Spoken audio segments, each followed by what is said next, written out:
हाय जय श्री कृष्ण दीकराओ। आज आपणे नवा टॉपिक साथे मळ्या छीए, नवा चेप्टर साथे आपणे आगळ वधशुं। हवे पी ब्लॉकनो त्रीजो पार्ट आपणे चालू करशुं अने ए छे समूह नंबर 17। समूह नंबर 17 ની શરૂઆત કરી અને સમૂહ નંબર 17 ના તત્વોને કયા નામથી ઓળખાય છે? આપ સૌ જાણો છો કે સમૂહ નંબર 17 ના તત્વોને આપણે હેલોજન સમૂહના તત્વો તરીકે ઓળખીએ છીએ અને તે દરેક તત્વોને હેલોજન તત્વ કહે છે। તો આજના લેક્ચરની અંદર આપણે હેલોજન તત્વની ઇલેક્ટ્રોન રચના, તેની રાસાયણિક પ્રતિક્રિયાત્મકતાનો ખ્યાલ, તેનું પરમાણુય ત્રિજ્યા, એની આયનીકરણ ઉર્જા, બંધ ઉર્જા, આના વિશે આપણે ડિટેલમાં અભ્યાસ કરશું। त्या उपरांत एनु प्राप्ति स्थान अंगे पण चर्चा करशुं। रेडी? तो सौथी पहेला वात करीए के भाई हेलोजन तत्व छे ने शा माटे हेलोजन शब्द वपराववामां आवे छे। एक्चुअली लेटिन वर्ड छे हेलोजन। हेलोजन शब्द आ बे वर्ड उपरथी आवेल छे, हेलस अने जेनेस। हेलस नो मतलब थाय छे क्षार, सोल्ट, अने जेनेस मतलब बनाववू, जणवू। तो हेलस प्लस जेनेस मतलब एवा तत्व के जे क्षार बनावनार छे। आथी आ तत्वोने हेलोजन तत्व कहे छे। क्षार बनावनार मतलब तमे जो NaCl, KCl, Ki, KBr, LiCl, LiBr, lithium iodide, टूंकमां लिथियम आयोडाइड छे, सोडियम ब्रोमाइड छे, पोटेशियम ब्रोमाइड, पोटेशियम क्लोराइड, टूंकमां कोई पण धातुना क्षार लाइक MgCl2, लाइक Cl2 के MgBr2 के AlCl3, कोई पण धातुना हेलाइड संयोजनो छे क्षार तरीके ओळखाय छे। એટલે આ પ્રત્યેક ક્ષાર બનવા પાછળના મુખ્ય જે કારણભૂત તત્વો છે એ તત્વો છે હેલોજન તત્વો। આથી આ તત્વોને હેલોજન વર્ડ યુઝ કરવામાં આવે છે કેમ કે આ તત્વો ક્ષાર બનાવનાર છે, ક્ષારના નિર્માણ પાછળના મહત્વના ઘટક તત્વ છે। આથી આ વર્ડ આવેલો છે હેલસ પ્લસ જેનેસ એટલે કે હેલોજન। કયા કયા તત્વો છે આ સમૂહ નંબર 17 માં ઇન્વોલ્વ થયેલા છે? મિત્રો મેં આ ટોપિક ને એ રીતે રજૂ કર્યો છે કે ઓલમોસ્ટ બધી ઇન્ફોર્મેશન આમાં આવી જશે। ફ્લોરિન, ક્લોરિન, બ્રોમિન, આયોડિન, એસ્ટેટિન અને ટેન્નેસિન આ નવો ઘટક છે અને હાઈલી રેડિયોએક્ટિવ સબસ્ટન્સ છે, હાઈલી રેડિયોએક્ટિવ એલિમેન્ટ છે। ફ્લોરિન, ક્લોરિન, બ્રોમિન, આયોડિન, એસ્ટેટિન અને ટેન્નેસિન। જે પૈકી ફ્લોરિન નો પરમાણુ ક્રમાંક છે 9। પછી આપણે મેજિક નંબરની ચર્ચા કરી ગયા છીએ ભૂતકાળની અંદર આવર્ત કોષ્ટક નો અભ્યાસ કરતા હતા ત્યારે કે ફ્લોરિન છે એ બીજા આવર્તનો તત્વ છે। એમાંથી ત્રીજા આવર્તમાં તેની નીચેનો તત્વ ક્લોરિન તરફ આવીએ ત્યારે ત્રીજા આવર્તમાં તેની આગળ 8 તત્વોનો સમાવેશ થતો હોવાથી ફ્લોરિન થી ક્લોરિન તરફ આવીએ એટલે ફ્લોરિન પછી આવશે નિયોન, પછી આવશે સોડિયમ, પછી magnesium, aluminium, silicon, phosphorus, sulphur અને ત્યાર પછી ક્લોરિન। મતલબ ફ્લોરિન પછીના 8 તત્વો બાદ ક્લોરિન આવશે એટલે પરમાણુ ક્રમાંકમાં 8 નંબર ઉમેરી દો તો ફ્લોરિનનો પરમાણુ ક્રમાંક 9 છે, જેમાં 8 નો ઉમેરો થઈ અને સીધું થઈ જશે 18। રેડી? સોરી 17। મતલબ કે 9 માં 8 નો ઉમેરો કરતા 17 પરમાણુ ક્રમાંક મળશે ક્લોરિનનો। ક્લોરિન છે એ આવર્ત નંબર 3 નો તત્વ છે, જેમાં ક્લોરિન ના પરમાણુ ક્રમાંક 17 થી આવર્ત નંબર 4 માં જશો તો 8 તત્વો તો હોય પણ વચ્ચે આવર્ત નંબર 4 માં ડી વિભાગના 10 તત્વોનો સમાવેશ થઈ જશે। આવર્ત નંબર 4 માં કેલ્શિયમ પછી સ્કેન્ડિયમ થી ઝિંક સુધી આપણે અભ્યાસ કરી ગયા છીએ। તો એ સ્કેન્ડિયમ થી ઝિંક સુધીના તત્વોની વાત કરીએ તો હું તમને એને આકૃતિ દ્વારા જો આવર્ત કોષ્ટક સમજાવવા પહેલા પ્રયત્ન કરીશ। આવર્તની વાત કરીએ તો ટોટલ 2 આવર્ત 3, 4, 5, 6, 7, 8, 9, 10, 11, 12, 13, 14, 15, 16, 17 અને 18। આપણે સમૂહ નંબર 17 નો અભ્યાસ કરીએ છીએ। ફ્લોરિન, ક્લોરિન, બ્રોમિન, આયોડિન, એસ્ટેટિન અને ટેન્નેસિન। જે પૈકી તમે જોશો તો ફ્લોરિનનો પરમાણુ ક્રમાંક 9 છે। ત્યારબાદ અહીંયા આવશે neon, sodium, magnesium, aluminium, silicon, phosphorus, sulphur અને ક્લોરીન, જેનો પરમાણુ ક્રમાંક થઈ ગયો 17. પરંતુ ત્યારબાદ અહીંયા પોટેશિયમ અને કેલ્શિયમનો તો ઉમેરો થાય છે, પણ અહીંયાથી લેશો તો scandium, titanium, vanadium, chromium, manganese, iron, cobalt, nickel, copper અને છેલ્લે ઝિંક, આવા ટોટલ 10 તત્વો, ડી વિભાગના તત્વોનો સમન્વય થાય છે. ત્યારબાદ ગેલિયમ, જર્મેનિયમ, આર્સેનિક, સેલેનિયમ અને બ્રોમિન. મતલબ ક્લોરીન થી બ્રોમિન તરફ આવો એટલે સીધા 18 તત્વોનો ઉમેરો થાય છે. આથી ક્લોરીનના પરમાણુ ક્રમાંકમાં 18 તત્વોની સંખ્યા ઉમેરી દેશો એટલે નવો જે આંક આવશે એ બ્રોમિનનો પરમાણુ ક્રમાંક કહેવાય. એટલે ક્લોરીનનો પરમાણુ ક્રમાંક 17 છે, જેમાં મેજિક નંબર 18 એવું કહી શકાય. એટલે 18 પરમાણુ ક્રમાંકનો ઉમેરો કરશો એટલે ક્લોરીનની નીચેનો બ્રોમિન તત્વ આવશે, જેનો પરમાણુ ક્રમાંક છે 35. હવે બ્રોમિનનો પરમાણુ ક્રમાંક 35 છે. હવે ત્યારબાદ બ્રોમિન પછી આયોડિન છે, જે આવર્ત નંબર, આ પ્રથમ આવર્તની વાત હતી, હાઇડ્રોજન, હિલિયમ. આ બીજો આવર્ત, આ ત્રીજા આવર્તની અંદર ક્લોરીન, ચોથા આવર્તમાં બ્રોમિન, પાંચમા આવર્તમાં પણ સમાન આ 18 તત્વોનો સમાવેશ થશે. આથી બ્રોમિન થી આયોડિન તરફ આવો ત્યારે 18 પરમાણુ ક્રમાંક ઉમેરો એટલે 35 થી 53. પણ છઠ્ઠા આવર્તમાં જ્યારે એસ્ટેટિનની વાત કરશું ત્યારે એફ વિભાગના 14 તત્વો પણ આવી જશે. આથી 18 plus 14, 18 plus 14, it gives 32. So iodine થી એસ્ટેટિન બાજુ આવો એમ એના પરમાણુ ક્રમાંકમાં 32 નો ઉમેરો કરી અને 85 નંબર ઉપર એસ્ટેટિન, અને આવર્ત નંબર 7 માં એસ્ટેટિનની નીચે આવે છે ટેન્નેસિન, જેમાં 32 નો ઉમેરો કરતા 117 પરમાણુ ક્રમાંક ધરાવે છે. મિત્રો, આ દરેકે દરેક તત્વોના પરમાણુ ક્રમાંકની વાત કરેલી છે મેં. કઈ રીતે પરમાણુ ક્રમાંક તમારે એસ્ટિમેટ કરવો, કઈ રીતે શોધવો, એની ચર્ચા કરી છે. કે ફ્લોરિન થી ક્લોરીન બાજુ આવો તો તેના ફ્લોરિનના પરમાણુ ક્રમાંકમાં 8 ઉમેરો, ક્લોરીન થી બ્રોમિન આવો ત્યારે ક્લોરીનમાં 18, બ્રોમિન થી આયોડિન તરફ પુનઃ 18 ઉમેરો, આયોડિન થી એસ્ટેટિન તરફ જાઓ ત્યારે એસ્ટેટિનના પરમાણુ ક્રમાંકમાં 32 ઉમેરો, એસ્ટેટિન થી ટેન્નેસિન તરફ જવું હોય ત્યારે એસ્ટેટિનના પરમાણુ ક્રમાંકમાં 32 ઉમેરો. જે આંક આવશે એ દરેકે દરેક તત્વોનો પરમાણુ ક્રમાંક થશે. રેડી? તો આ દરેક તત્વોના ભૌતિક સ્વરૂપની વાત કરું તો ફ્લોરિન અને ક્લોરીન વાયુ છે. ફ્લોરિન અને ક્લોરીન વાયુ ગેસિયસ કમ્પાઉન્ડ છે, ગેસિયસ એલિમેન્ટ્સ છે, જે દ્વિપરમાણવીય વાયુ સ્વરૂપે અસ્તિત્વ ધરાવે છે. એટલે ફ્લોરિન છે એ F2 સ્વરૂપે, ક્લોરીન છે એ Cl2 વાયુ સ્વરૂપે છે. ચુલિયા દરેકે દરેક તત્વ દ્વિપરમાણવીય સ્વરૂપે જ વ્યવહારમાં જોવા મળે છે. જ્યારે બ્રોમિન છે એ Br2 સ્વરૂપે લાલ રંગનું લિક્વિડ છે.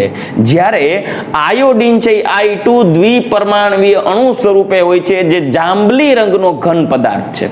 મતલબ ફ્લોરિન અને ક્લોરીન વાયુ, બ્રોમિન છે એ પ્રવાહી અને આયોડિન છે એ ઘન સ્વરૂપે જોવા મળે. જે પૈકી આ આવર્ત કોષ્ટકના આ તત્વોમાં એસ્ટેટિન અને ટેન્નેસિનની વાત કરીશ ને દીકરાઓ, તો એસ્ટેટિન છે એ રેડિયો એક્ટિવ તત્વ છે. મતલબ કે તેની અંદરથી સતત રેડિયો એક્ટિવ રેડિયેશન્સ, મતલબ કે આલ્ફા, બીટા અને ગેમા વિકિરણોનું સતત વિખેરણ થતું રહેશે.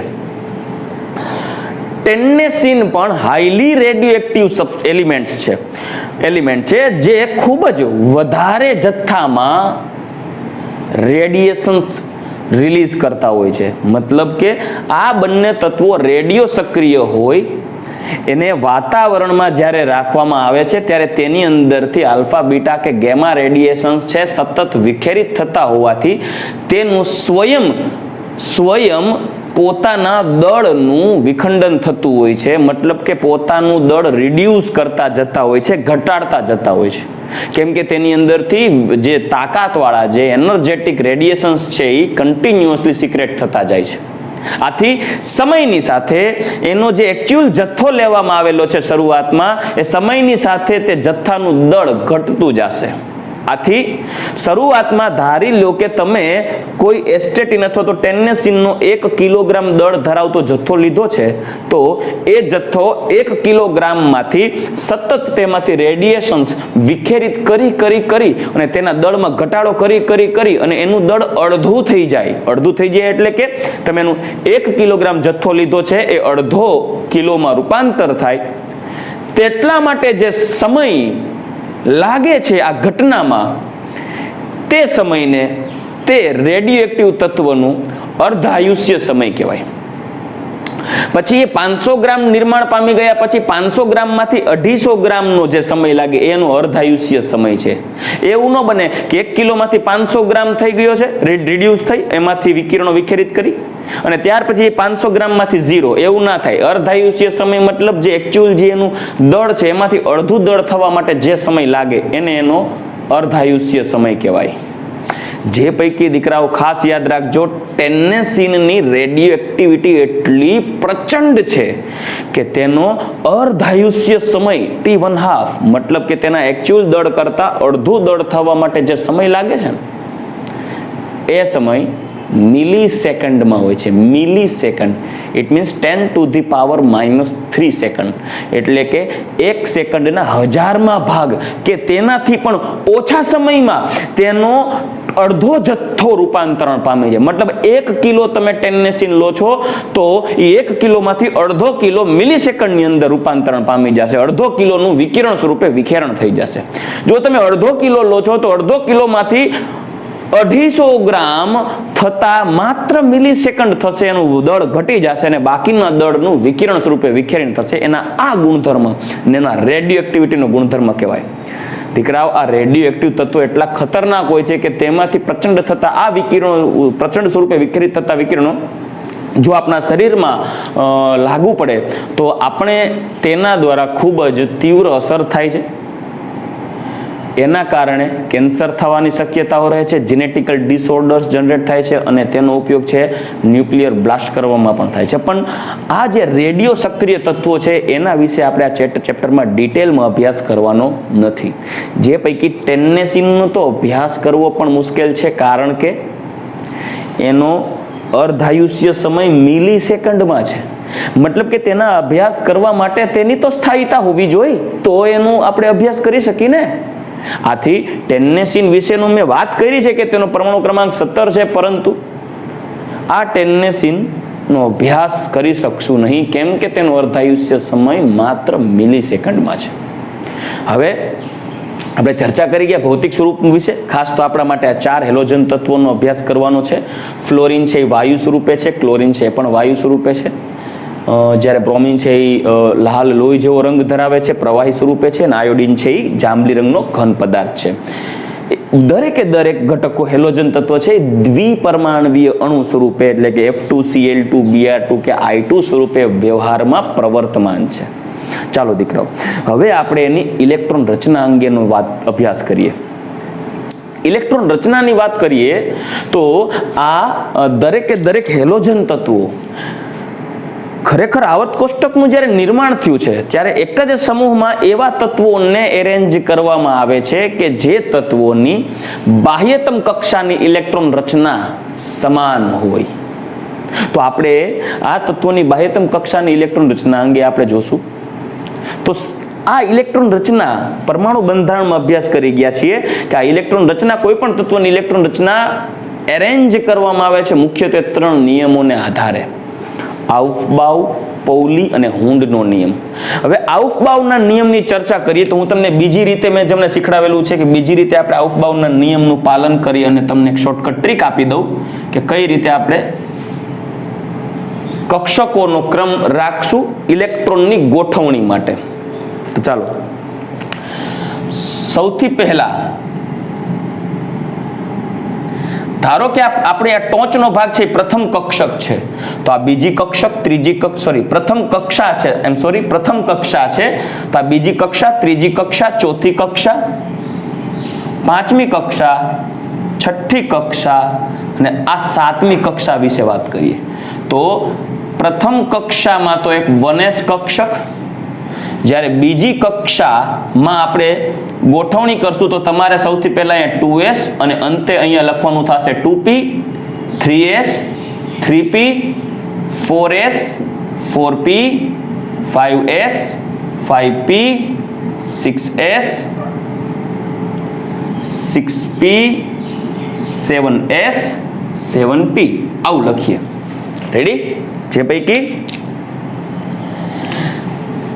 કોઈ પણ જ્યારે આ કક્ષકો પૂર્ણ થશે, તમે જ્યારે પરમાણુ બંધારણના અંદર ઇલેક્ટ્રોન રચનાનો અભ્યાસ કરી ગયા છો અને આવર્ત કોષ્ટકનો અભ્યાસ કરી ગયા છો, ત્યારે તમે અભ્યાસ કરેલો છે કે કોઈ પણ નિષ્ક્રિય વાયુની બાહ્યતમ કક્ષામાં અષ્ટક રચના પૂર્ણ થયેલી હોય છે અને આ અષ્ટક રચનામાં અંતિમ પી કક્ષકમાં 6 ઇલેક્ટ્રોન હાજર હોય છે. રેડી? તો સૌથી પહેલા આપણે આ રીતે અરેન્જમેન્ટ કરેલ છે ઇલેક્ટ્રોન રચના માટે. હવે ડી કક્ષકની શરૂઆત કયા આવર્તથી થશે? ડી પ્રકારના એલિમેન્ટ્સ એટલે કે ડી બ્લોક એલિમેન્ટ્સ, ડી વિભાગના તત્વો કયા આવર્તથી શરૂઆત થાય છે? તો જોશો તો ખ્યાલ આવશે કે ડી વિભાગના તત્વો છે એ scandium, titanium, vanadium, chromium, zinc તરફ જઈએ, મતલબ કે આવર્ત નંબર 4 થી ડી ની શરૂઆત થશે, ડી વિભાગની. અને સૌ પ્રથમ ડી પ્રકારની કક્ષક ત્રીજી કક્ષાથી શરૂઆત થાય છે, કેમ કે તમે ભૂતકાળમાં અભ્યાસ કરી ગયા છો પરમાણુ બંધારણમાં કે પહેલી કક્ષામાં એક જ પ્રકારની કક્ષક હોય છે S એટલે કે 1s, બીજી કક્ષામાં 2s 2p, ત્રીજી કક્ષામાં 3s 3p અને 3d. મતલબ કે શરૂઆત તમારે ચોથા આવર્તથી ડી વિભાગની શરૂઆત કરવાની છે. એટલે ચોથા આવર્તથી ડી વિભાગની શરૂઆત કરવાની હોવાથી ચોથા આવર્તમાં લખશું 3d, ત્યારબાદ 4d, 5d, 6d. એફ વિભાગની શરૂઆત થશે આવર્ત નંબર 6 અને 7 માં લેન્થેનોઇડ શ્રેણીના તત્વો અને એક્ટિનોઇડ શ્રેણીના તત્વો સ્વરૂપે. તો એફ ની શરૂઆત કરશું તો દીકરાઓ એફ કક્ષક કઈ કક્ષાથી શરૂઆત થાય છે? ચોથી, 4f થી. તો આપણે 4f ની શરૂઆત કરશું 4f 5f છઠ્ઠા અને 7મા આવર્તથી. ચાલો તો હવે આપણે આગળ વધીએ અને સૌપ્રથમ વાત કરીએ ઇલેક્ટ્રોન રચના કેવી રીતે અરેન્જ કરશું. આ રીતે તો તમારે ક્રમ ગોઠવવાનો છે આઉફબાઉના નિયમ અનુસાર. આ રીતે પહેલા 1s ભરો, પછી 2s 2p, પછી 3s 3p, આ રીતે અરેન્જ કરતા જાઓ. જે ઉર્જાનો ચડતો ક્રમનો નિર્દેશ કરશે. જે આઉફબાઉના નિયમને આધારે કક્ષકોની ગોઠવણી થઈ જશે આપમેળે. જો 1s 2s 2p, 3s 3p, 4s 3d 4p થઈ ગયું, 5s 4d 5p, 6s 4f 5d 6p, 7s 5f 6d 7p. હવે ચાલો પરમાણુ ક્રમાંકને આધારે ઇલેક્ટ્રોનની ગોઠવણી કરીએ તો ફ્લોરિનનો પરમાણુ ક્રમાંક છે 9. તો ફ્લોરિનનો પરમાણુ ક્રમાંક 9 હોવાથી ઇલેક્ટ્રોન ગોઠવીએ તો 2 2 4, કેમ કે S પ્રકારમાં 2 જ ઇલેક્ટ્રોન સમાઈ શકે. P માં 6, કેટલા થયા? 6 ને 4 10. પણ આપણે તો કેટલા કરવાના હતા? 9. તો અહીંયા કેટલા આવશે ફ્લોરિન માટે? 5. તો ફ્લોરિનની ઇલેક્ટ્રોન રચનામાં 9 ઇલેક્ટ્રોનની ગોઠવણી કઈ રીતે થશે? 1s2 2s2 ને 2p5. પણ 1s2 ઇલેક્ટ્રોન રચના છે હિલિયમની. તો ઇલેક્ટ્રોન રચના કઈ રીતે લખી શકશો ફ્લોરિન માટે? Helium 2s2 2p5. રેડી? તો થઈ ગઈ હિલિયમ 2s2 2p5, જ્યાં હિલિયમ છે એ નિષ્ક્રિય વાયુ છે. નિષ્ક્રિય વાયુ. જ્યારે બાહ્ય કક્ષાની ઇલેક્ટ્રોન રચના જોશો તો ns2 np5, p કક્ષકમાં 5 ઇલેક્ટ્રોન છે.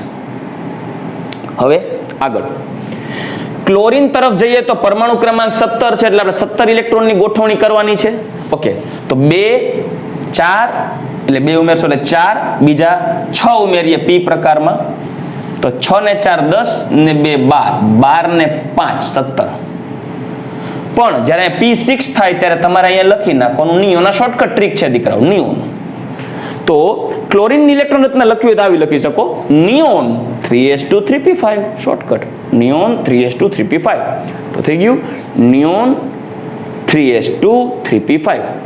એક વસ્તુ માર્ક કરો, બાહ્ય કક્ષાની ઇલેક્ટ્રોન રચના સમાન થતી જાય છે દીકરાઓ, ખાસ જુઓ 2s2 2p5 3s2 3p5 મતલબ કે ખાલી કક્ષાનો ક્રમ બદલે છે, 2 થી થઈ ગયો 3, બાકી બાહ્ય કક્ષામાં ઇલેક્ટ્રોન રચના છે સમાન, ns2 np5.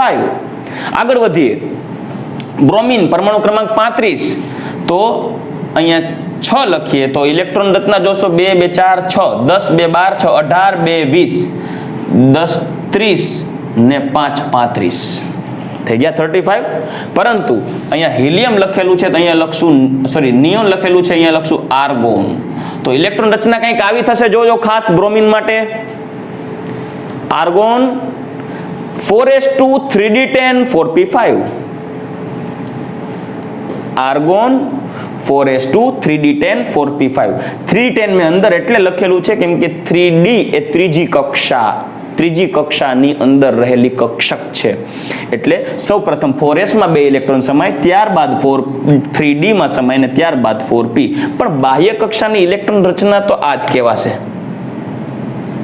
કે જે કક્ષકોમાં રહેલા ઇલેક્ટ્રોન બાહ્ય કક્ષામાં સૌથી અંતિમ કક્ષામાં હોય તેને બાહ્ય કક્ષાના ઇલેક્ટ્રોન કહેવાય.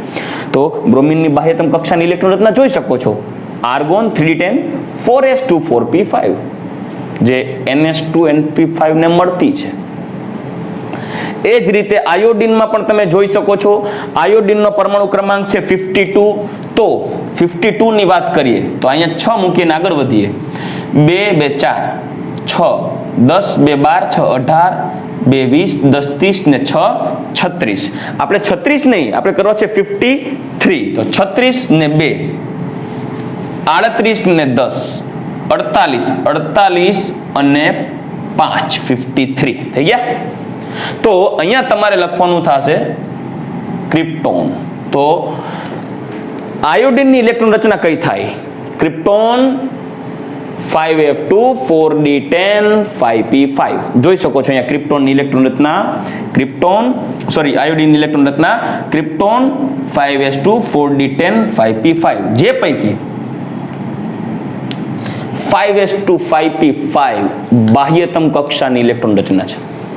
આ ઉપરાંત એસ્ટેટિનની ચર્ચા કરીએ, 85 ઇલેક્ટ્રોન સુધી લઈ જવા છે આપણે, તો અહીંયા 6 કરી નાખીએ એટલે એ થઈ જશે 54 54 54 ને 2 56 56 પછી f માં 14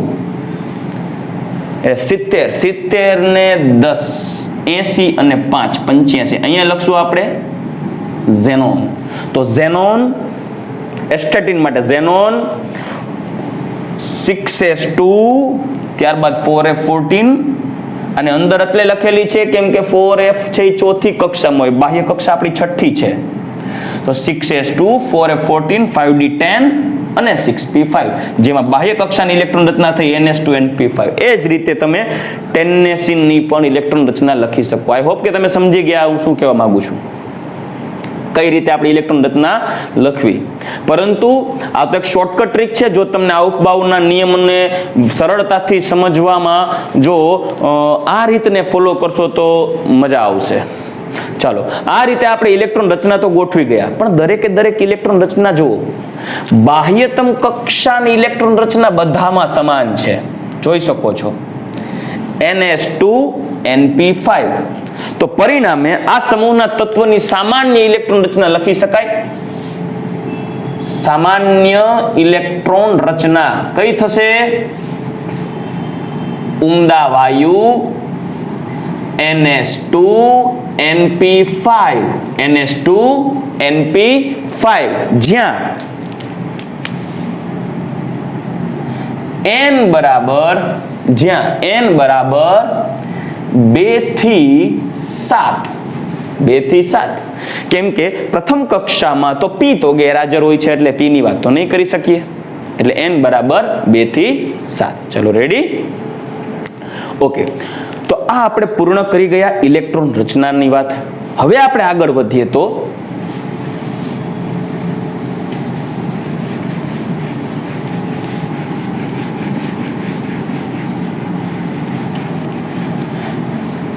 દીકરા આ દરેકે દરેક હેલોજન તત્વ છે એ હેલોજન તત્વની સંજ્ઞા છે X,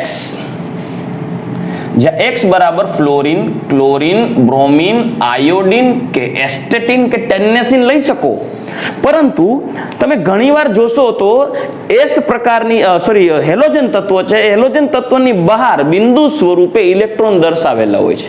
મિત્રો આ લુઈસની ઇલેક્ટ્રોન રચનાની મેથડ છે. લુઈસ નામના વ્યક્તિએ કીધું છે કે કોઈ પણ તત્વની ફરતે બિંદુ અથવા ચોકડી સ્વરૂપે તેની સંયોજકતા ઇલેક્ટ્રોનને દર્શાવી શકાય.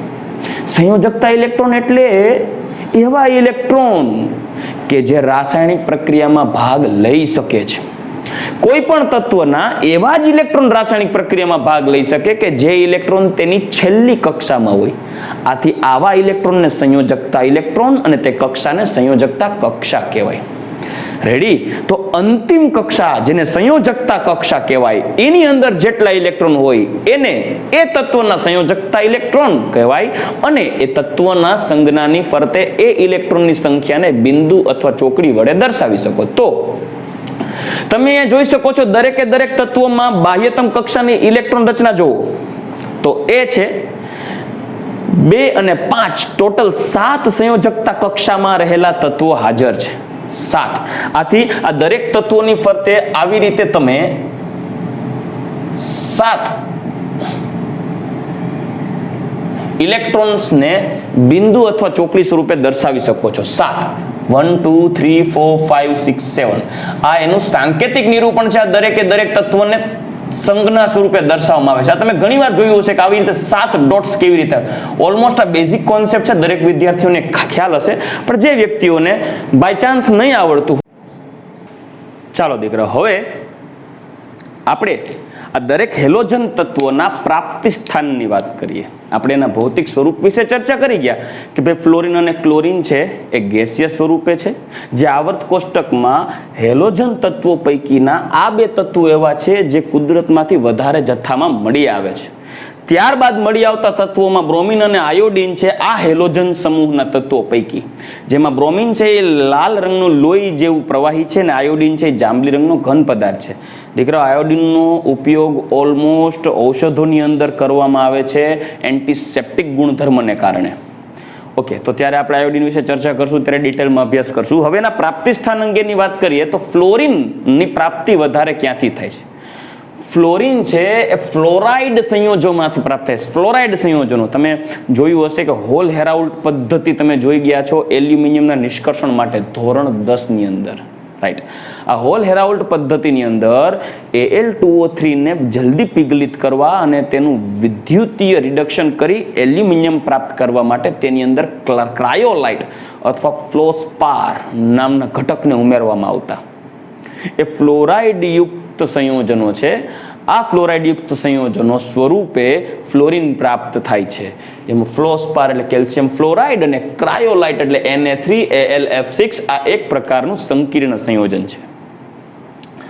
ફ્લોરેપેટાઇટ, ક્લોરેપેટાઇટ, હાઇડ્રોક્સી એપેટાઇટ પ્રકારના એપેટાઇટ ખનિજ છે, જેમાં Ca9PO4 6 એટલે 3 moles of calcium phosphate, Ca9PO4 6 જેને તમે આમ પણ લખી શકો છો 3 moles of Ca3PO4 twice CaF2 આમ પણ લખી શકો છો ફ્લોરેપેટાઇટને. આ ફ્લોરેપેટાઇટ એ ફ્લોરિન યુક્ત ખનિજ છે, પરંતુ જો આ ફ્લોરેપેટાઇટમાં અહીંયા ફ્લોરિનને બદલે CaCl2 હોય તો આને કહેવાય ક્લોરેપેટાઇટ. તો આમાંથી ક્લોરિન પ્રાપ્ત થાય. તો આ ફ્લોરેપેટાઇટ, અહીંયા ફ્લોરિન હોય તો ફ્લોરેપેટાઇટ તરીકે ઓળખાય છે. આ ફ્લોરેપેટાઇટમાંથી તમે ફ્લોરિન મેળવી શકો. આ ઉપરાંત જમીનમાં, નદીના પાણીમાં, વનસ્પતિમાં અને પ્રાણીઓના હાડકાં અને દાંતમાં ફ્લોરિન હાજર હોય છે. આપણા શરીરમાં દાંતમાં રોગ માટે જે જાંબલી રંગના ડાઘા પડી જવા, બ્રાઉન કલરના ડાઘા પડી જવા, દાંતના પેઢા નબળા પડી જવા, આના પાછળ ફ્લોરિનનું વધારે પ્રમાણ છે. જો કોઈ પાણી થકી કે ખોરાક થકી આપણા શરીરમાં જો ફ્લોરિનનું પ્રમાણ વધી જાય તો આપણા શરીરમાં એના પ્રમાણને કારણે દાંતના પેઢા જે છે એ નબળા પડી જાય છે અને બ્રાઉન કલરના ડાઘા પડી જાય, જેને ફ્લોરોસિસ નામનો રોગ કહેવાય. પણ એ પ્રમાણ 1 ppm કરતાં જો ઓછું હોય તો આપણા દાંત અને હાડકા માટે ફાયદાકારક છે. તો એ હાડકા અને દાંતમાં પણ અવેલેબલ છે. હવે આગળ વધીએ ક્લોરીન, બ્રોમિન અને આયોડિનની પ્રાપ્તિ.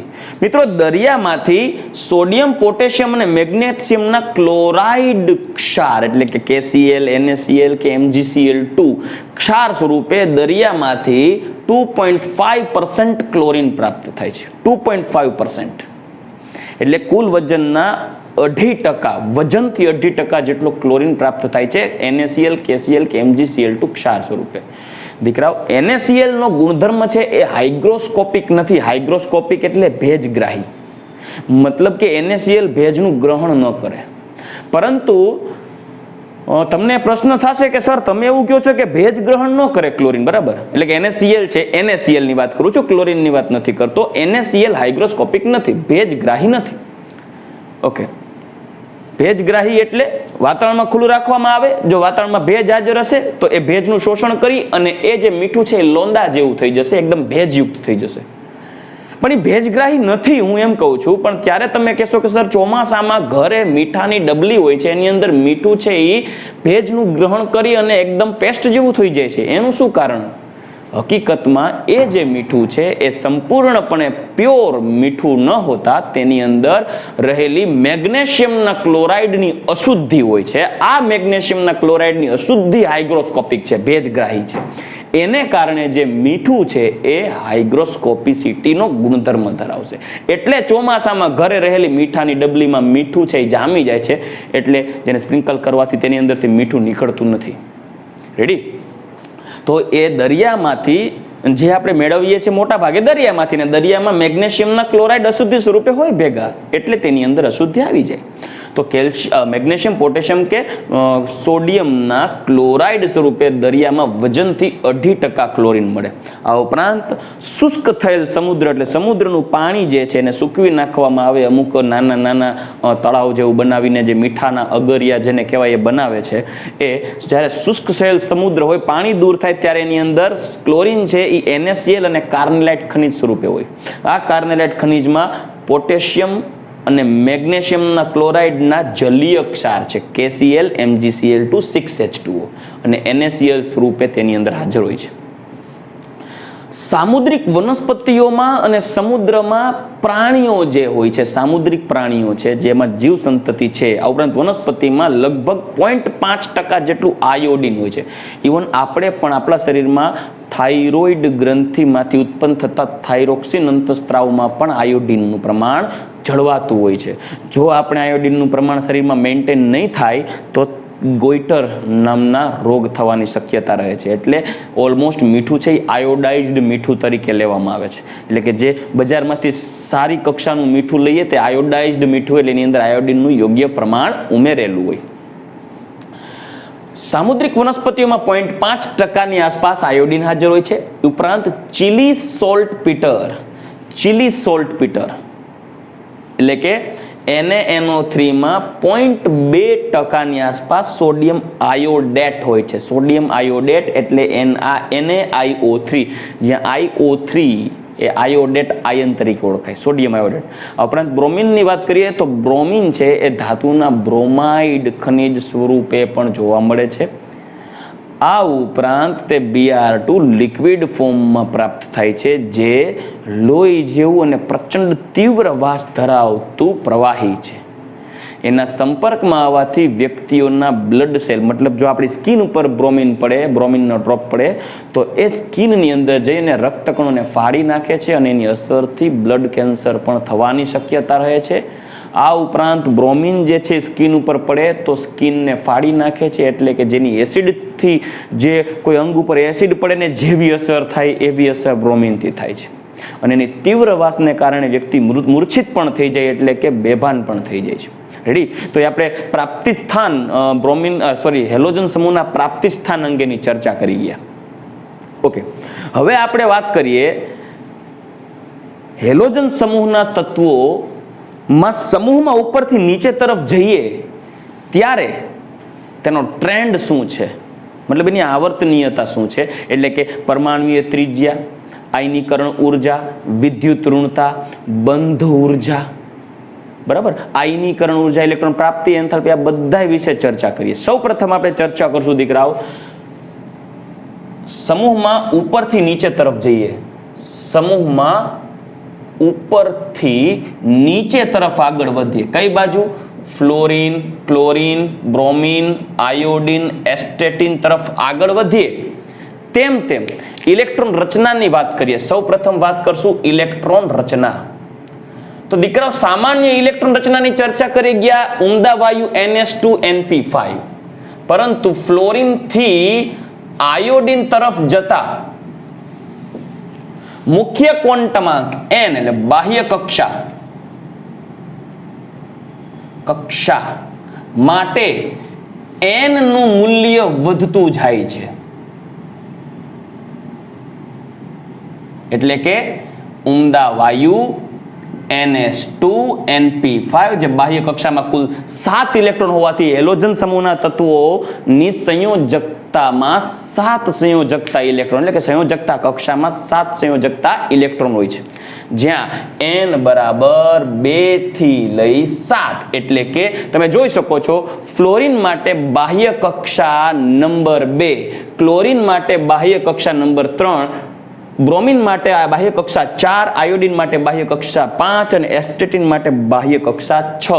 એટલે કહી શકાય કે બાહ્ય કક્ષા સંયોજકતા કક્ષા અથવા બાહ્ય કક્ષા, હું સંયોજકતા કક્ષા લખીશ એટલે વધારે સ્યુટેબલ રહેશે. ફ્લોરીનની સંયોજકતા કક્ષા 2 છે, ક્લોરીનની સંયોજકતા કક્ષા છે 3, બ્રોમીનની સંયોજકતા કક્ષા છે 4, આયોડીનની સંયોજકતા કક્ષા છે 5, એસ્ટેટિનની સંયોજકતા કક્ષા છે 6. મતલબ જો હું પરમાણુના બંધારણ અંગેની વાત કરું તો ફ્લોરીનની સંયોજકતા કક્ષા 2 હોવાથી તે કેન્દ્રની નજીક હશે, પરંતુ ક્લોરીનની સંયોજકતા કક્ષા 3 છે એટલે 3 સંયોજકતા કક્ષા એ 2 સંયોજકતા કક્ષા કરતા દૂર હોય. મતલબ 2 નંબર કરતા 3 નંબરની સંયોજકતા કક્ષા કેન્દ્રથી દૂર કહેવાય. મતલબ કે કદ ફ્લોરીન કરતા ક્લોરીનનું મોટું હોય. આથી કદના સંદર્ભમાં વાત કરીએ તો જો ફ્લોરીનનું કદ, જો ત્રિજ્યાની વાત કરીએ તો ફ્લોરીનની ત્રિજ્યા જે હશે એના કરતા ક્લોરીનની ત્રિજ્યા મોટી હશે, ક્લોરીન કરતા બ્રોમીનની ત્રિજ્યા મોટી હશે, બ્રોમીન કરતા આયોડીનની ત્રિજ્યા મોટી હશે. રેડી? તો પરમાણુ ત્રિજ્યાના સંદર્ભમાં જોઈએ તો મુખ્ય કારણ શું હોઈ શકે? તો મુખ્ય કારણ છે તેની સંયોજકતા કક્ષા. n બરાબર 2, n બરાબર 3, n બરાબર 4, n બરાબર 5. તમે જોઈ શકો છો અહીંયા. તો આ સંદર્ભે કહી શકાય પરમાણવીય ત્રિજ્યાનો જો ઉલ્લેખ કરીએ, ત્રિજ્યા અથવા આયનીય ત્રિજ્યા, તો હેલોજન સમૂહના તત્વમાં ફ્લોરીન થી આયોડીન તરફ જઈએ. હું એસ્ટેટિનની વાત એટલે નથી કરતો દીકરાઓ, કેમ કે રેડિયો એક્ટિવ છે અને આપણે રેડિયો એક્ટિવ તત્વો વિશે આપણે આ ચેપ્ટરમાં અભ્યાસ કરવાનો નથી. તો ફ્લોરીન થી આયોડીન તરફ જઈએ તેમ બાહ્ય કક્ષાનો ક્રમ વધતો જાય છે. આથી બાહ્ય કક્ષા કેન્દ્રથી દૂર થતી જાય છે, એને કારણે તે પરમાણુની ત્રિજ્યા પણ વધતી જાય છે. એટલે સમૂહમાં ઉપરથી નીચે તરફ જશું એમ ફ્લોરીન થી આયોડીન તરફ પરમાણુનું કદ વધશે. રેડી? તો કહી શકાય કે ફ્લોરીન થી આયોડીન તરફ જતા મુખ્ય ક્વોન્ટમ આંક અથવા તો બાહ્ય કક્ષા n નું મૂલ્ય વધતું હોવાથી કદમાં વધારો થાય. આથી પરમાણવીય ત્રિજ્યાની સિક્વન્સ લખીએ તો એ સિક્વન્સમાં ફ્લોરીન કરતા પરમાણવીય ત્રિજ્યા ક્લોરીનની વધારે, એના કરતા બ્રોમીનની વધારે, એના કરતા આયોડીનની વધારે. ચાલો રેડી? ઓકે, હવે આગળ વધીએ તો આયનીય ત્રિજ્યા હંમેશા હેલોજન તત્વની સંયોજકતા કક્ષામાં 7 ઇલેક્ટ્રોન છે. તમે જોઈ શકો છો 7 ઇલેક્ટ્રોન છે. હવે તે તત્વોને તેની નજીકના નિષ્ક્રિય વાયુ જેવી ઇલેક્ટ્રોન રચના પ્રાપ્ત કરવી હોય ને તો એને અષ્ટક રચના પૂર્ણ કરવો પડે. એના માટે એને 1 ઇલેક્ટ્રોન પ્રાપ્ત કરવો પડે. આથી આવર્ત કોષ્ટકના આ પ્રત્યેક તત્વો છે એટલે કે હેલોજન સમૂહના તત્વો છે એ એની નજીકના નિષ્ક્રિય વાયુ એટલે કે હિલિયમ, નિયોન, આર્ગોન, ક્રિપ્ટોન જેવી ઇલેક્ટ્રોન રચના પ્રાપ્ત કરવા માટે તે અષ્ટક રચના પૂર્ણ કરવા એક ઇલેક્ટ્રોન મેળવવાની વૃત્તિ ધરાવે છે, 7 ઇલેક્ટ્રોન ગુમાવવાને બદલે. આથી આ દરેક તત્વો ઇલેક્ટ્રોન મેળવી અને ઋણ વીજભારિત બને. પરંતુ જ્યારે ઋણ વીજભારિત બને ત્યારે તેના કેન્દ્રમાં પ્રોટોન નથી વધતો, પરંતુ તેની સંયોજકતા કક્ષામાં એક ઇલેક્ટ્રોન વધારાનો આવે છે. આ વધારાના ઇલેક્ટ્રોનને કારણે પરમાણુમાં ઋણ વીજભારત્વ ઉત્પન્ન થશે. એટલે એની ઝેડ ઇફેક્ટિવ અસરકારક કેન્દ્રીય ધનભાર, જે ઇલેક્ટ્રોનો ઉપર અસરકારક કેન્દ્રીય ધનભાર છે, એ ઘટી જશે. કેમ? કારણ કે તેની બાહ્યતમ કક્ષામાં રહેલા 7 ઇલેક્ટ્રોનોને બદલે 8 ઇલેક્ટ્રોન થતા હોવાથી કેન્દ્રમાં રહેલા ધનભારને એક ઇલેક્ટ્રોન વધારાનો આકર્ષી રાખવો પડશે. પરિણામે આ અસરકારક એટલે કે જે આ કેન્દ્રના ધનભાર છે, કેન્દ્રના પ્રોટોન છે, એ પ્રોટોનની અસરકારકતા ઘટી જશે. કેમ કે પહેલા જેટલા ઇલેક્ટ્રોનોને આકર્ષી રાખવાના હતા એના કરતાં એક ઇલેક્ટ્રોનને ઉમેરાયેલા એક ઇલેક્ટ્રોનને આકર્ષવો પડશે. આથી બાકીના ઇલેક્ટ્રોનો ઉપર તે કેન્દ્રની અસરકારકતા થોડી ઘટી જશે, કેમ કે એક્સ્ટ્રા ઇલેક્ટ્રોન ઉમેરો થયો હોવાથી. આથી કહી શકાય કે જો આયનની વાત કરીએ, ઋણ આયન સ્વરૂપે હોય ત્યારે હેલોજન તત્વ કરતા હેલોજન આયન બને X-, ત્યારે ઝેડ ઇફેક્ટિવ ઘટે, અસરકારક કેન્દ્રીય ધનભાર ઘટી જાય. અને અસરકારક કેન્દ્રીય ધનભાર ઘટતું હોવાથી ઇલેક્ટ્રોન કેન્દ્રથી થોડો દૂર જાય, કેમ કે ઇલેક્ટ્રોનનું આકર્ષણ ઓછું થશે, કેમ કે કેન્દ્રનો અસરકારક ધનભાર ઘટી ગયો. આથી કહી શકાય કે ઋણ આયન બને ત્યારે હેલોજન કરતા હેલોજન માઇનસ આયનની ત્રિજ્યા, પરમાણવીય ત્રિજ્યા કરતા હેલોજન આયનની ત્રિજ્યા વધુ હોય. શા માટે? કારણ કે ઝેડ ઇફેક્ટિવ ઘટે. કેમ કે કેન્દ્રમાં ધનભાર અચળ છે, પણ વધારાનો ઇલેક્ટ્રોન આવી ગયો છે, તેથી તેને આકર્ષવા માટે કેન્દ્રના ધનભારને થોડું આકર્ષણ નવા ઇલેક્ટ્રોનને પણ આપવું પડશે. પણ નવું આકર્ષણ માટે નવો પ્રોટોન તો છે નહીં, એટલે બાકીના ઇલેક્ટ્રોન ઉપર થોડું આકર્ષણ ઘટાડી અને એ આકર્ષણ નવા ઇલેક્ટ્રોન ઉપર લાગુ પડશે. આથી પરિણામે બધા ઇલેક્ટ્રોન ઉપર પહેલા જે અસરકારક આકર્ષણ હતું હવે એટલું નહીં રહે. આથી કહી શકાય કે અસરકારક કેન્દ્રનો ધનભાર જે પહેલા હતો એ હવે નથી રહ્યો, એ ઘટી ગયો. એટલે અસરકારક કેન્દ્રીય ધનભાર ઘટે. જ્યારે કોઈ પણ તત્વ, માત્ર હેલોજન નહીં, કોઈ પણ તત્વ હોય જ્યારે ઋણ વીજભારિત બને ત્યારે એનો અસરકારક કેન્દ્રીય ધનભાર ઘટે. જો એ ધન વીજભારિત બને તો એનો અસરકારક કેન્દ્રીય ધનભાર વધે. આના વિશે આપણે ડિટેલમાં આવર્ત કોષ્ટકનો અભ્યાસ કરતા હતા, આવર્તી વલણનો અભ્યાસ કરતા હતા, તે ચેપ્ટર ધોરણ 11 ચેપ્ટર નંબર 3 માં અભ્યાસ કરી ગયા. ચાલો હવે તો આયનીય ત્રિજ્યાનો ક્રમ જોઈએ. તો આયનીય ત્રિજ્યાના ક્રમમાં ફ્લોરાઇડ આયન કરતા ક્લોરાઇડ આયનનો કદ મોટું જ હોય. નો ડાઉટ ફ્લોરિન કરતા ફ્લોરાઇડ આયનનું કદ મોટું હોય, ક્લોરિન કરતા ક્લોરાઇડ આયનનું કદ મોટું હોય, આયોડિન કરતા આયોડાઇડ આયનનું કદ મોટું હોય. પણ હવે દરેક આયનોને સિક્વન્સમાં લઈએ તો ફ્લોરાઇડ કરતા ક્લોરાઇડ, બ્રોમાઇડ અને આયોડાઇડનું પણ આયનીય ત્રિજ્યા વધે. તો આયનીય ત્રિજ્યાની વાત કરી ગયા. પણ આવર્ત કોષ્ટકમાં યાદ રાખજો, આવર્ત કોષ્ટકમાં લિથિયમથી ફ્લોરિન તરફ જઈએ, લિથિયમથી ફ્લોરિન તરફ જઈએ તેમ કદ ઘટે છે. કારણ કે લિથિયમથી ફ્લોરિન તરફ જઈએ તેમ બાહ્ય કક્ષા એની એ જ હોય છે, ઉમેરાતા ઇલેક્ટ્રોનની બાહ્ય કક્ષા એ જ છે, પરંતુ અસરકારક કેન્દ્રીય ધનભાર વધે છે, કેમ કે કેન્દ્રમાં પ્રોટોન વધે છે. આથી ઝેડ ઇફેક્ટિવ વધે છે. આપણે ભૂતકાળમાં ચર્ચા કરી ગયા છે આના વિશે ડિટેલમાં. આથી લિથિયમથી ફ્લોરિન તરફ જઈએ તેમ કેન્દ્રમાં ઉમેરાય. લિથિયમનો પરમાણુ ક્રમાંક કેટલો? 3. Beryllium, boron, carbon, nitrogen, oxygen, fluorine. 3, 4, 5, 6, 7, 8, 9 કેન્દ્રમાં પ્રોટોન ક્રમશઃ પરમાણુ ક્રમાંકના વધારા સાથે વધતો જશે. જ્યારે ઉમેરાતો ઇલેક્ટ્રોન, તો લિથિયમની ઇલેક્ટ્રોન રચના જોશો તો લિથિયમની ઇલેક્ટ્રોન રચના છે 2s1, જ્યારે ફ્લોરિનની ઇલેક્ટ્રોન રચના છે 2s2, 2p5. મતલબ કે લિથિયમ માટે બાહ્ય કક્ષા બીજી અને ફ્લોરિનની બાહ્ય કક્ષા બીજી. મતલબ ઉમેરાતો ઇલેક્ટ્રોન તો બીજી કક્ષામાં જ ઉમેરાતો જાય છે. એટલે કે ઇલેક્ટ્રોન બીજી કક્ષામાં જ ઉમેરાય છે, પણ કેન્દ્રમાં ધનભાર વધતો જાય છે. ક્યારે? લિથિયમથી ફ્લોરિન તરફ જાઓ, કેન્દ્રમાં ધનભાર વધતો જાય છે, નવો ઉમેરાતો ઇલેક્ટ્રોન બીજી કક્ષામાં જ જાય છે. એટલે બીજી કક્ષા તો કેન્દ્રથી એક જ સ્થાને છે, પણ જેમ જેમ કેન્દ્રમાં ધનભાર વધતો જાય છે, લિથિયમથી ફ્લોરિન તરફ જાઓ, જેમ જેમ ધનભાર વધતો જાય છે, તેમ તેમ બાહ્ય કક્ષા કેન્દ્રની નજીક આવતી જશે. કેમ કે લિથિયમથી ફ્લોરિન તરફ જાઓ છો તેમ તેમ અસરકારક કેન્દ્રીય ધનભાર વધતું જશે. શા માટે અસરકારક કેન્દ્રીય ધનભાર વધતો જશે? તો એની વાત કરીએ તો હજી હું એકવાર કહીશ કે લિથિયમથી ફ્લોરિન તરફ આગળ વધીએ, લિથિયમથી ફ્લોરિન તરફ આગળ વધીએ તેમ તેમ કેન્દ્રમાં એક એક પ્રોટોન વધતો જાય છે, પરમાણુ ક્રમાંક વધતો જાય. એટલે લિથિયમથી ફ્લોરિન તરફ જઈએ એમ કદ ઘટે.